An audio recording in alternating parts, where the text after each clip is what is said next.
It's important that our names be found in the membership rolls of a true church of Jesus Christ in the world, and one that is plainly identified to every believer as a true church by three clear marks.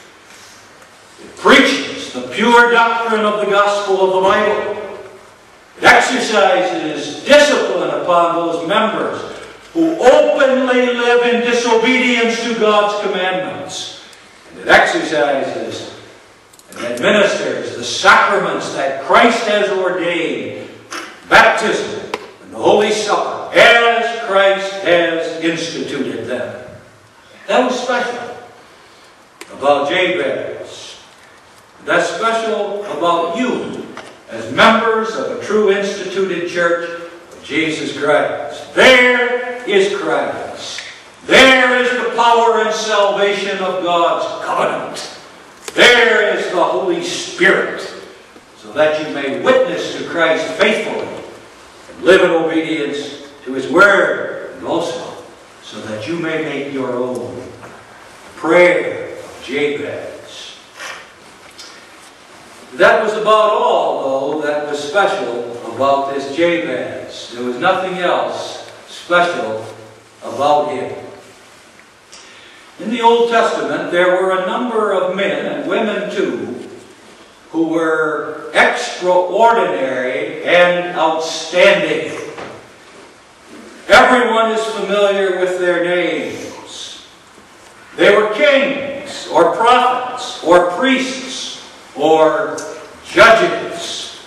They were men and women who did heroic deeds of deliverance for the people of God. Deborah and Barak, for example. Or they are famous and well known to all of us because they had an illustrious father, or because they had a famous son. But when you stop to think about it, those extraordinary persons in the Old Testament who were well known, and for that matter, the outstanding men and women with whom we are all familiar in the New Testament, were relatively few in number. You can count them in the hundreds. And what we can often forget is that the large majority of members of the Church of God, both in the Old Testament and in the New Testament, were ordinary men and women. Such was Jabez. He was no king. He was no prophet.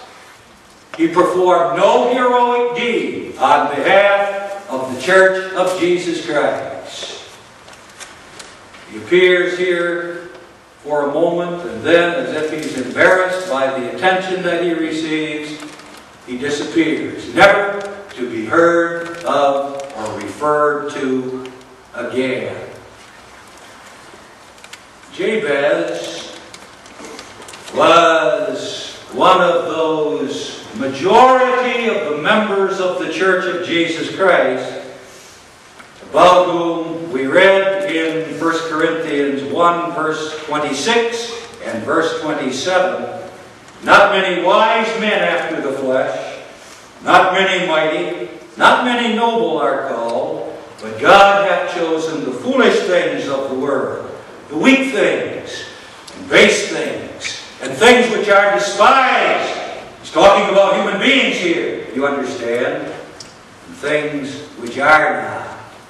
Those are the persons, men and women, young people, boys and girls, whom for the most part God has chosen to be members of His church, and for whom Christ has died, and in whom the Holy Spirit works to give the new birth and faith in Jesus Christ, and the obedience of a holy life. Jabez was an ordinary member of the church. In fact, there was something about this Jabez that was unprepossessing, unpromising.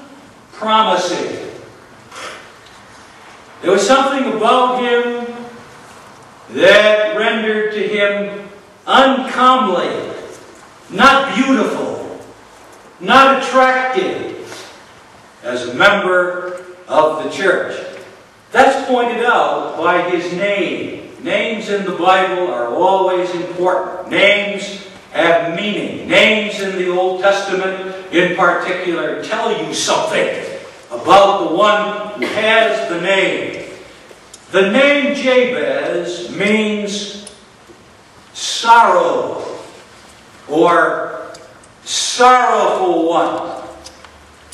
We learn that his mother gave him that name. Shame on her. God willed that, of course.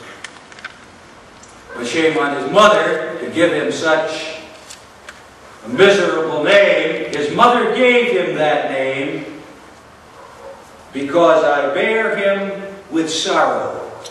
She bore him with sorrow. Now, all children are born with some sorrow, some pain, some grief on the part of the mother who gives birth to the child.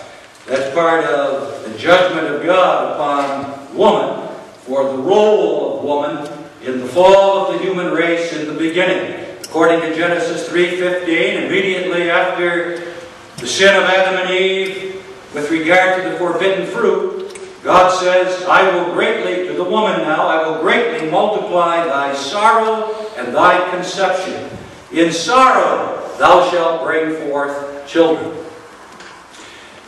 All children are born with some sorrow. The pregnancy and the birth involve pain and sorrow. Because his mother gave him this name, because she bore him with sorrow, it is evident that there was some extraordinary pain and sorrow involved in the birth of Jabez. The pregnancy of his mother perhaps was an especially difficult pregnancy. And the birth was a very difficult and perhaps long delivery. So difficult may that have been that it's possible that Jabez bore the mark of that difficulty in his mind or in his body. He certainly was not mentally retarded, but he may not have been the brightest of the children in his family. Somewhat duller intellectually than others. Or there may have been some mark on his body so that physically he was weaker and less attractive because of the hard delivery and birth.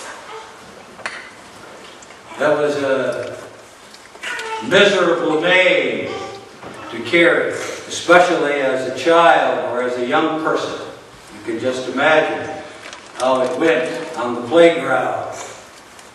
The other children would say, look, there comes the sorrowful one, pointing to the problem and weakness of Jabez. Or it may have been the case that his mother didn't want his conception and his birth, so that the very fact of his birth was a cause of sorrow to her, which she also made known to her son. Jabez was well aware of his name and the significance of that name as describing him not only as ordinary, but as somewhat weak and unattractive. Later, in the text we read, in connection with his request that God would keep him from evil, that his purpose, his stated purpose in asking God to keep him from the evil was that that evil may not grieve me.